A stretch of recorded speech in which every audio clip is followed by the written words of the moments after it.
Kung inyo pong maaalala, meron po akong binanggit po sa inyo, mga ilang weeks na po siguro ang nakakaraan, patungkol po sa pinakamahirap na choice na gagawin mo, ikaw na nakikinig nito kung sakaling naiwan ka.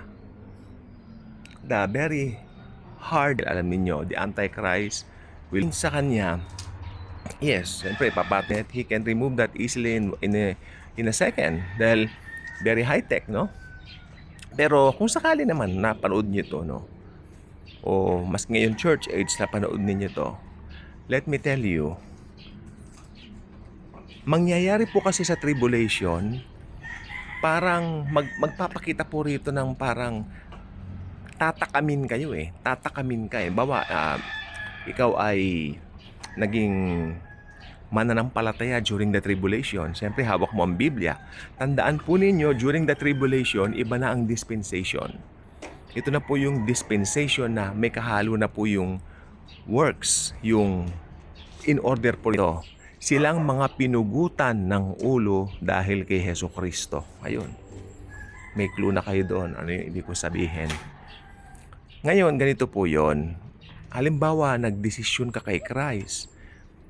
O ay, lalo na kapag yung Antichrist ay nahayag na po siya.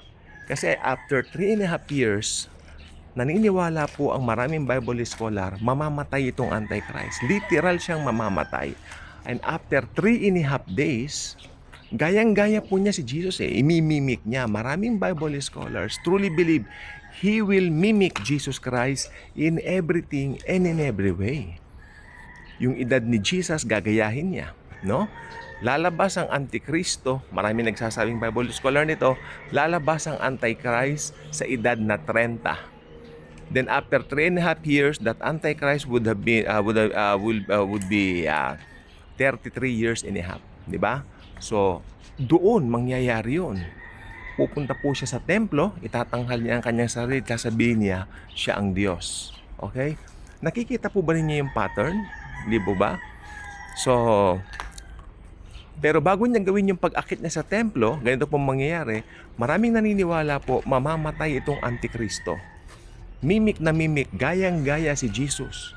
Gagayahin niya yung si Jesus ay namatay, pero itong Antichrist, maraming nagsasabi, maaring barilin or something, di po natin alam yon dahil na-rapture na po tayo during that time. Pero itong Antikristo pong ito, mamamatay po at alam naman po natin kung paano po tayo gumamit ng internet ngayon, no? At kitang-kita po sa lahat, mag-Facebook live ka, mag-YouTube live ka, whatever live is that, kitang-kita mo in real time lahat ng mga nangyayari. Okay? At habang nakaburol yung Antikristo, kitang-kita ng buong mundo. Bakit naisip niyo po ba? Sa sobrang popularity ng Antichrist, lahat ng mga tao during that time, nung pagkamatay niya, nakatutok lahat sa burol niya. Hindi po ba? Ngayon, ito na pong mangyayari. Marami ring Bible scholar naniniwala, Sunday ng umaga rin siya mabubuhay.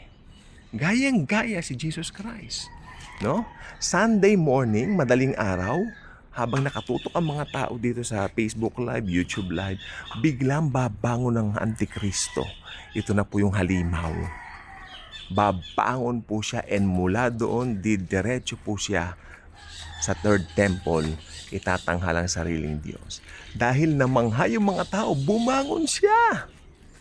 Tapos sa third temple, sasabihin niya, I am God. At marami siyang madidisib at magogoyo dahil doon. Especially ng pagkain para sa katawan mo.